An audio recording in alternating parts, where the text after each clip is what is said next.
I'm going to show you every class that will be available for the NAE launch of Lost Ark. Are you excited yet?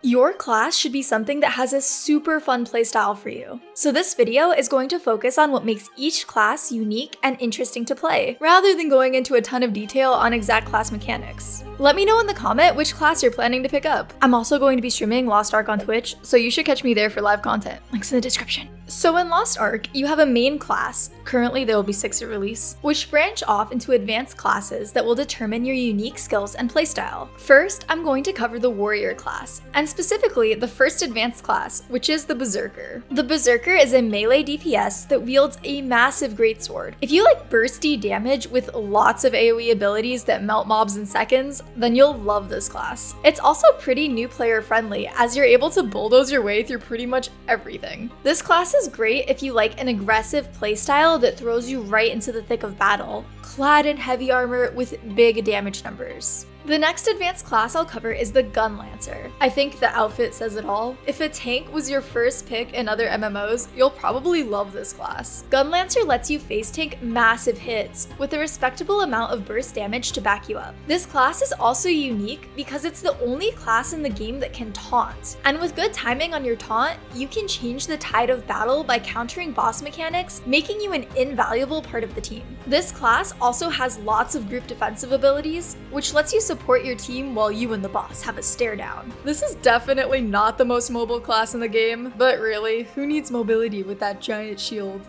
Also, I heard you wanted to be a support class, but you still wanted to kick it off in melee range with lots of high damage AoE skills that offer tons of buffs and utility to your teammates. Whew, that's a mouthful. But I present to you the Paladin advanced class. As stated before, this is a support class, one of 2 currently available at release, meaning you give shields to prevent incoming damage, along with buffs and debuffs, and a decent little chunk of healing. If you played a healer or support in other MMOs, you'll likely feel right at home with Paladin. The next class I'm going to delve into are the martial artists, starting with the Striker. The Striker utilizes burst windows with their punch attacks in melee range. Strikers are also extremely mobile, so if you like quickly moving around maps, you'll probably get a kick out of this class. Along with that mobility comes an extremely fast-paced playstyle, so if you hate waiting for skills to go off, coupled with longer periods of downtime, this is a great option. That being said, they are squishier than, say, warrior advanced classes, but if you time your dodges well, it shouldn't matter much to you. Next up is the War Dancer, which is sort of a more defensive female counterpart to the Striker. This class is really fun because aside from also having a high mobility playstyle, they provide super helpful buffs to their parties. These include movement speed, attack speed, and crit rate buffs, along with some minor damage mitigation. This class has a relatively easy barrier to entry for newbies, with a high skill ceiling for veterans, making it a fun class to pick up if you enjoy a diverse buffing and DPS playstyle through combos. Next, we have Scrapper, a very newbie-friendly class. Scrapper is always using abilities, so it has a very constant flow during combat. This constant flow comes from the Scrapper's identity skill. It focuses on using 2 different colored skills, green and yellow. Green skills fill the yellow bar in the middle, while yellow skills fill the green bar. If you want to use a yellow skill, you need some yellow in the bar, and vice versa for green, giving you a super fun build and spend kind of playstyle. If this type of fast-paced skill management seems like something you'd enjoy, I highly recommend giving Scrapper a shot. Next, we have the Soul Fist, a Dragon Ball Z fan's ultimate fantasy. I mean, just check out their awakening skill.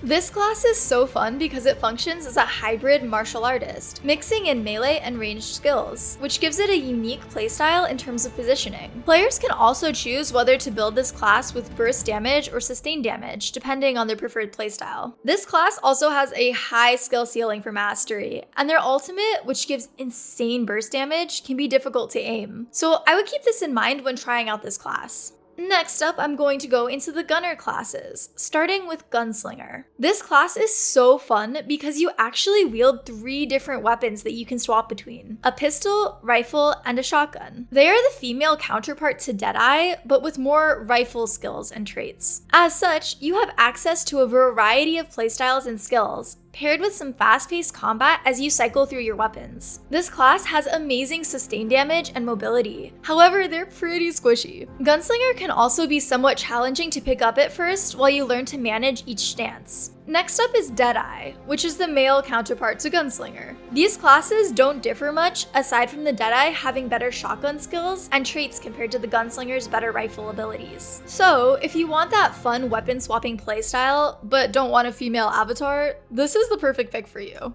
And now for the Artillerist Advanced class. Their massive blaster weapon can turn into a flamethrower, rocket launcher, and a machine gun. And if that didn't entice you enough, they also have a turret mode, although it is stationary. This class doesn't have the best mobility, but it also isn't that squishy. It has some crazy AoE potential with strong burst and sustained damage. So if you want to be a beefier gunner who lives in the thick of things, this is a great class for you. The next class we have is the Sharpshooter. This class has so much range, you can literally hit targets that are out of view. So if you want some true ranged gameplay, look no further. Sharpshooter is your average bow class that you've likely picked up in other MMOs, but with lots of fun hawk animations. It's also very mobile with good sustained damage. That being said, this class is a little on the squishier side, so I would keep that in mind. Moving on to the mages, there will only be 2 at release. The first one I'll cover is Bard, which is the second support class in the game. Bard is a long to mid-range class that focuses on buffing allies, providing utility like attack speed and damage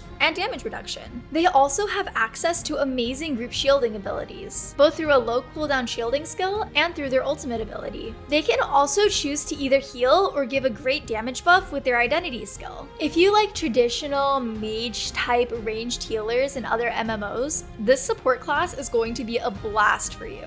I was so excited to see that we are getting Sorceress at launch because honestly, this class has such beautiful animations. This class is a ranged DPS that utilizes fire, ice, and lightning skills, a typical elemental mage from other MMOs. Sorceress has a very high burst potential through their identity skill, which gives them increased elemental damage and faster casting speed, and it can become more powerful the more a player charges it up before using it. That being said, the Sorceress has longer casting animations, so I would keep that in mind when considering your preferred playstyle. Finally, we are going into the Assassin Advanced classes, starting with the Shadow Hunter. This is a very flashy class, which allows you to manage 2 different forms, human and demon. Using demon form gives players more skills and more damage. However, it can be a bit challenging to pick up as there is a learning curve on managing the 2 forms. Shadowhunter also offers a very balanced playstyle between ranged and melee. So if you like hybrid classes with a lot of variety in terms of skills, this is a great class to consider. Last up, we have the Deathblade, which utilizes 3 blades for some very fast-paced combat. This class is newbie friendly as it's pretty easy to pick up. It also has some fun combos that deal massive damage and allow you to CC juggle your poor opponents very well. As such, this class is pretty strong for PvP if that's your cup of tea. Deathblade has some high damage along with attack speed buffs, and an identity skill that allows players to either amp this up even more with increased damage or buffs. If you usually lean towards assassin/rogue type of classes in MMOs, you'll feel right at home with Deathblade. With that being said, I hope this video helped you pick out your class, and if by chance you picked out a support class, check out my video comparing Bard and Paladin. Hit that subscribe and like button for more Lost Ark content. I'll catch you guys next time.